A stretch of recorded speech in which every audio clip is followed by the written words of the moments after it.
The planet is in danger, and humans have stopped researching science and technology. Instead, they have entirely dedicated themselves to agriculture, trying to solve the global hunger crisis. Cooper, a former NASA pilot, now works as a farmer. He has 2 children, Tom and the intelligent Murph. She tells Cooper about a ghost that throws books off her bookshelf, to which he responds that ghosts don't exist and encourages her to prove her theory. What a surprise he'll have later. One day, a sandstorm leaves a dust pattern in Murph's room. She thinks it's the ghost's doing. Cooper is skeptical but discovers that the pattern is coordinates and binary code. Together, they head to the location, arriving at a secret facility where they meet Professor Brand and his daughter Amelia. They reveal that they are part of NASA. The professor explains they restarted the organization in secret because the public would reject funding space exploration during a food shortage. He reveals there's no hope for Earth. Soon, no crops will grow, the air will be unbreathable, and Murph's generation is likely the last on Earth. NASA's goal is not to save the planet but to abandon it. Standing in front of the last module of the Endurance spacecraft, Brand mentions they are preparing for their final mission after previously launching missions called Lazarus to find a new home. However, he can't share more details unless Cooper agrees to be the pilot, stating that he's the best they've ever had and that something special brought him there, meaning they chose him. Cooper asks who they are, but Brand remains silent. Cooper doesn't want to leave his kids, but Brand suggests going to space to save them. He mentions 12 potentially habitable planets. Dr. Amelia suggests benevolent beings, those who brought Cooper there, created a wormhole to help them. Professor Brand adds that astronauts were sent to these planets 10 years ago on the Lazarus missions to evaluate their habitability. If viable, they would send a signal and await rescue, otherwise, they would perish there. They reveal 3 planets that might be suitable for relocating humanity. Professor Brand details 2 plans. Plan A involves evaluating the most suitable planet and transporting humanity there using an equation he hopes to solve.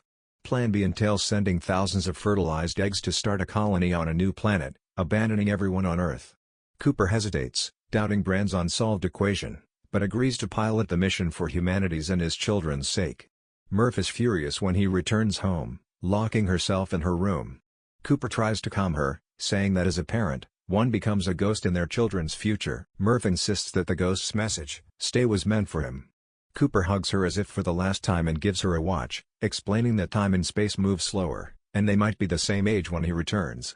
Murph throws the watch, and Cooper assures her he will always love her and promises to return.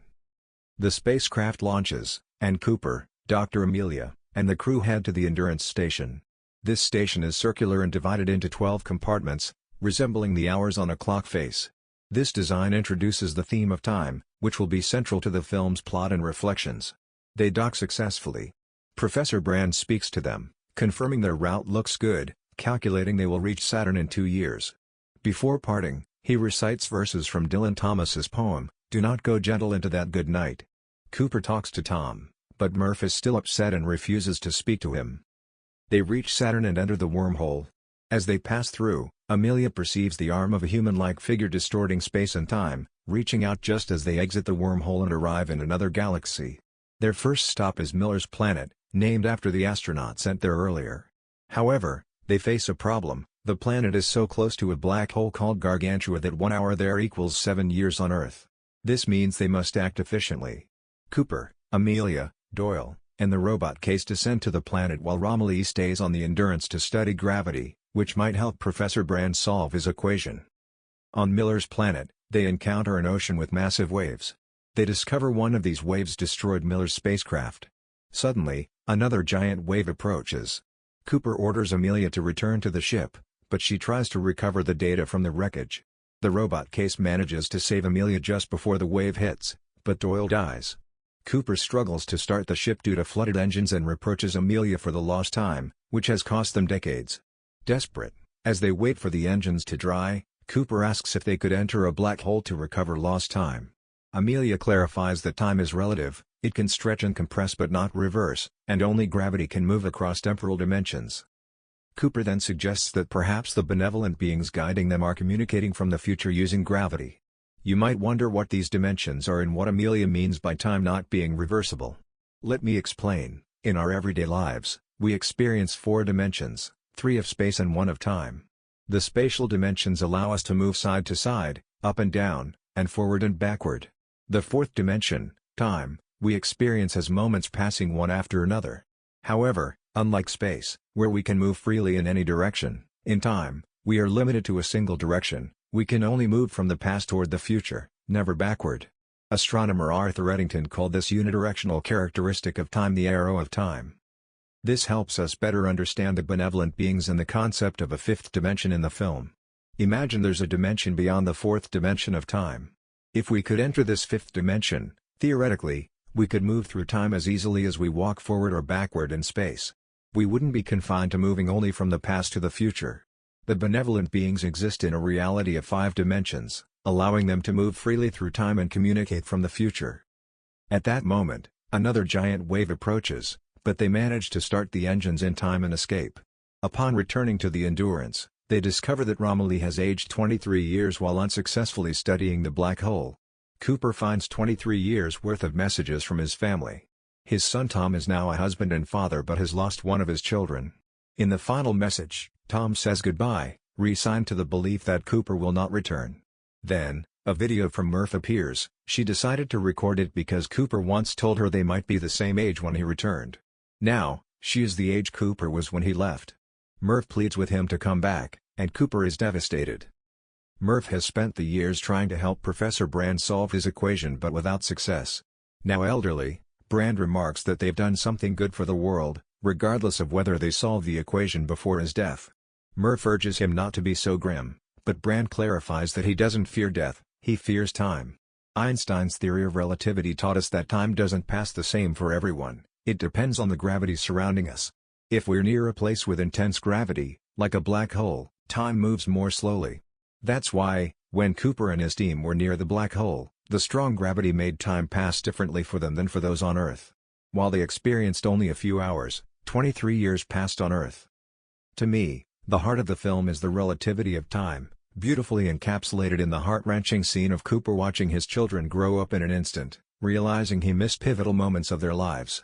Although we don't experience time as intensely as Cooper does, his experience resonates deeply because we all know the feeling of loss that time brings.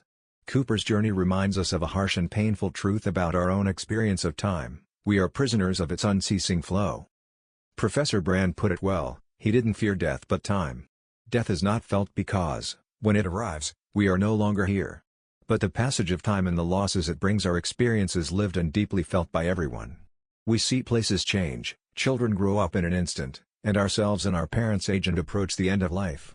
In a way, we're all struggling against the relentless current of time, that implacable force that defines our existence and against which we ultimately have no power. However, while we cannot stop or reverse time, perhaps we can transcend it in some way, not scientifically, but poetically. Later, we'll see what the film proposes in this regard. Back on Earth, Murph continues trying to solve the equation but begins to suspect something is amiss. The astronauts face a dilemma: their journey has taken longer than expected, and they don't have enough fuel to visit both remaining planets. They must choose between going to Man's planet, where the leader of the Lazarus missions is still sending signals, or Edmund's planet, which seems more promising but has stopped transmitting data. Amelia prefers Edmund's planet. Cooper questions her motives and accuses her of being in love with Edmunds. Amelia admits her feelings influence her decision, and Cooper reminds her that she's a scientist. Amelia responds that love is real, observable, and powerful, and it must mean something. Cooper acknowledges that love is socially useful, it helps form bonds and raise children. Amelia counters by asking why we love those who have already died, suggesting love might be evidence of something greater that we don't yet understand. She uses her own situation as an example, traveling across the universe to someone she hasn't seen in years and who may already be dead. She argues that love is the only thing we can perceive that transcends time and space. She suggests they should trust it, even if they don't fully understand it. Cooper dismisses the idea and decides to go to Man's planet. If it's unsuitable, Plan A will fail, leaving them to choose between returning home or going to Edmund's planet with Plan B. Frustrated, Amelia warns Cooper that he'll have to choose between his children and humanity's future, hoping he will be as impartial then as he claims to be now. They arrive at Man's planet, landing on an icy peak. They awaken Dr. Mann from cryosleep, and though the planet doesn't seem promising, Mann assures them the surface conditions are better. Meanwhile, they receive a recording from Earth. Murph reveals that Professor Brand has died and confessed on his deathbed that the equation would never work. Plan A was a lie, And the real plan was always Plan B. Murph cries, wondering if Cooper knew this and abandoned them to die. Amelia is shocked because her father dedicated his life to Plan A. Dr. Mann explains he knew the equation required data from inside a black hole, something theoretically impossible. That's why they developed Plan B to save humanity, but Brand kept this a secret, knowing how hard it would be to convince people to cooperate for the species' survival rather than their own or their children's. Dr. Mann explains, we can care deeply and selflessly for those we know, but that empathy rarely extends beyond our line of sight. Cooper becomes angry and insists on returning to his children. The new plan is for Cooper to help set up the fertilized embryos on the planet's surface before leaving. Dr. Mann's statement about limited empathy reminds us of moral philosopher Peter Singer and his idea of the moral circle. Let me explain. Humans possess a moral awareness that allows us to see others as beings worthy of consideration, preventing us from harming them arbitrarily. Peter Singer called this group of beings our moral circle. Traditionally, for most people, this circle includes family, friends, and sometimes members of their community. Singer, however, argues that we should expand our moral circle beyond our immediate loved ones, even to animals, as a way to progress as a society. This theme is clearly depicted in the film, particularly through two characters I'll highlight later. Back on Earth, the situation is dire, children suffer from respiratory problems, food is scarce, and people struggle to survive. Murph reveals to her colleague Getty that Professor Brand solved only part of the problem and that the answer might lie in the black hole. Doubting the solution can be found on Earth, she refuses to give up. Remembering the ghostly messages from her childhood, she believes the answer is hidden in her bookshelf. On Mann's planet, Romilly explains to Cooper that their last hope to save humanity is to pass through the black hole Gargantua on their way back to Earth. He describes Gargantua as an ancient black hole with such intense gravitational force that something crossing it quickly might survive. Romilly suggests that the robot TARS collect the necessary data before they leave. Meanwhile, Dr. Mann leads Cooper on an exploration of the planet's surface. After a futile search, Mann confesses that he falsified the data to make the planet seem habitable so he would be rescued. He disables Cooper's radio and pushes him, explaining that he needs the spacecraft to complete the mission. Cooper and Mann fight, and Mann breaks Cooper's helmet, exposing him to the planet's toxic air and leaving him for dead. As Mann departs, he recites the poem Professor Brand shared earlier, a recurring motif throughout the film. I'll return to it later to discuss its meaning and relevance to our lives. Cooper manages to crawl to a radio and call for help. Amelia rescues him, but just then, the camp explodes, killing Romilly. Amelia and Cooper pursue Dr. Mann, who has stolen a spacecraft and is heading to the Endurance. TARS disables the automatic docking system on the Endurance to prevent Mann from entering. Unable to dock correctly, Mann tries to force his way in, causing an explosion that kills him and damages the Endurance. Demonstrating extraordinary skill, Cooper manages to dock his ship with the damaged station. Only Cooper, Amelia, and the robots TARS and Case remain. Cooper explains they lack enough life support to return to Earth but can reach Edmund's planet. He proposes a daring plan, to use Gargantua's gravitational pull as a slingshot to propel them toward Edmund's planet. As they gain the necessary speed, they'll detach their spacecraft modules one by one, sacrificing weight to escape the black hole's pull. TARS will detach with the first module to collect data from inside Gargantua. The maneuver will cost them 51 Earth years due to the effects of Gargantua's gravity. Following Cooper's plan, they detach the first module. TARS transmits the collected data. Amelia is confused when Cooper detaches the second module and reveals he will sacrifice himself. Cooper explains that they didn't have enough resources for both of them to make it, ensuring that Amelia has the chance to reach Edmund's planet and secure humanity's future. Returning to Singer's theory, Dr. Mann represents a contraction of the moral circle. When faced with danger, he prioritized his survival over the mission's objectives and humanity's well-being. This contraction of the moral circle symbolizes a societal regression, which in the film is equated with humanity's extinction. In contrast, Cooper's journey represents a remarkable expansion of the moral circle. Initially, he joined the mission to save his children, but as the story progressed, his concern expanded to include all of humanity and future generations. This expansion of his moral circle is pivotal in saving humanity. The film invites us to reflect on the necessity of expanding our moral circle, especially when facing global challenges like climate change. If we fail to consider future generations or people outside our immediate circle, we risk making decisions that compromise everyone's future. Instead of progressing, we could regress, or worse, perish. Cooper is pulled into Gargantua, narrating what he observes as he communicates with TARS. hoping the data will be useful for the equation. He sees flashes of light amidst the darkness, and his spacecraft begins to disintegrate.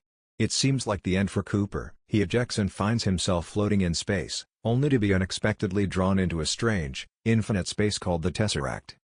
The Tesseract appears infinite, with each wall resembling a window displaying different moments in Murph's room.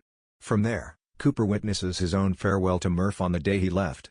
Filled with regret, Cooper desperately tries to stop his past self from leaving. He frantically attempts to send the message "stay" by knocking books off the shelf in Morse code but fails to change anything. It turns out that he was the ghost Murph mentioned all along. Amelia had previously said that love is one of the few things we can perceive that transcends the dimensions of time and space. She used the example of the unchanging love we feel for those who have passed away. When we lose someone dear to us, the memories we shared with them leave an indelible mark on us. These memories keep their essence alive and allow them to continue having a profound impact on our lives. Cooper's interaction with Murph through the Tesseract can be seen as a metaphor for how our relationships with those we've lost evolve. In a way, they become ghostly presences within us, guiding and accompanying us. Our minds become sacred spaces where we relive memories and keep the essences of those who are gone alive. The Tesseract, which shows different moments of Cooper and Murph's lives across time, represents this mental space. Cooper communicates with Murph in moments charged with emotion, just as we internally converse with our loved ones who have passed. We laugh, cry, and reflect together in an inner dialogue that proves love never truly vanishes, it transforms and endures beyond the barriers of time and space. Suddenly, Tars contacts Cooper via radio, having survived thanks to the benevolent beings. Tars explains that these beings created the Tesseract to allow Cooper to access their five-dimensional reality in a way he could comprehend. Within this space, time is visible and tangible, like a physical dimension, and can be used to send messages by manipulating gravity. Tars reveals that he successfully collected the data from the black hole, and Cooper proposes sending it to Murph. Tars doubts this, arguing the data is too complex for a child to understand, but Cooper insists, saying that if they don't try, everyone on Earth will die. Tars reminds Cooper that the benevolent beings didn't bring them there to change the past. Cooper realizes the beings didn't send the messages, it was him. The messages were meant to guide Murph. Cooper asks Tars for the coordinates of NASA's location in binary and marks them on the ground using the sandstorm. This was the moment when young Murph thought the ghost was sending her a message. Initially, Cooper had believed he was chosen to save the world, but now he understands that the chosen one is Murph. The benevolent beings cannot act directly because, despite their access to unlimited time and space, they are unbound by any single moment. Cooper deduces he is there to send Murph a message, and the only way to do so is through love, as Amelia had explained. Cooper asks Tars to translate the black hole data into Morse code and encodes it into the watch he gave Murph during their emotional farewell. He hopes that the love she feels for him will lead her back to the watch. Now we understand the poetic way the film suggests we can transcend the barriers of time, through the power of love. Love allows us to create memories that remain vivid in our minds, enabling us to briefly reverse the arrow of time and re-experience cherished moments. Murph returns to her room, convinced the solution is hidden there but unable to decipher it.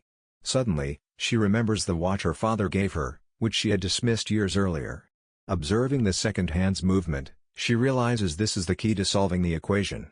Murph rushes to NASA and completes Plan A. Love, in this context, transcends the physical presence of the beloved and takes root in the soul, becoming part of our innermost being. Physical presence, even life or death, becomes secondary to the persistence of love. For Murph, the uncertainty of Cooper's survival no longer mattered, she didn't need to know because her love for him was unwavering. In the end, much like how the memories and legacies of those we've lost inspire us to grow and find purpose, Murph's unbreakable love for her father became the driving force behind her solving the equation that saved humanity. In this way, the film suggests that perhaps our own salvation, both in fiction and reality, lies in the power of love. In the Tesseract, Cooper understands that the benevolent beings are actually humans from the future who have evolved beyond the four known dimensions. They used gravity to create the wormhole and save humanity, ensuring their own existence. The Tesseract begins to collapse, and Cooper is ejected through the wormhole. On his way back, he grasps Amelia's hand, revealing he was the distortion seen earlier in the journey. The benevolent beings ensure Cooper is found before running out of oxygen. He awakens in a hospital aboard Cooper Station, located near Saturn and named in honor of his daughter. Cooper tries to get up, but the doctor reminds him that he is now 124 years old. When Cooper visits his daughter Murph, He finds that she is 114 years old and in her final moments, surrounded by her family.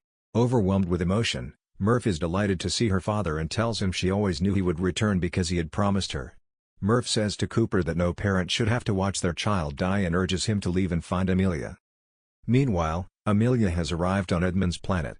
Due to how time works there, she is alone, setting up a base that will become humanity's new home. Cooper takes a spacecraft and sets off to find her. To conclude, let's return to Dylan Thomas's poem that Professor Brand recited at the start of the mission for a final reflection. The lines Brand recited were: "Do not go gentle into that good night. Old age should burn and rave at close of day. Rage, rage against the dying of the light." The poem motivates us to face death with dignity and urges us to reflect on how we live our time in the face of life's inevitable end.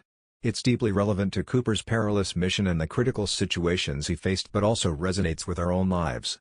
The poem speaks of wise men who, at the end of their lives, accept that darkness, death, is natural and unavoidable. However, instead of resigning to this fate, the poem exhorts us not to enter that good night passively but to resist and fight against it. The repeated call to rage, rage against the dying of the light, emphasizes the importance of living each moment of life with passion and courage, even until the very end. Facing death reconnects us to what truly matters in life, reminding us of something we often forget: life is precious. While we cannot escape the prison of time, each moment can and should be lived fully, right up to the very last.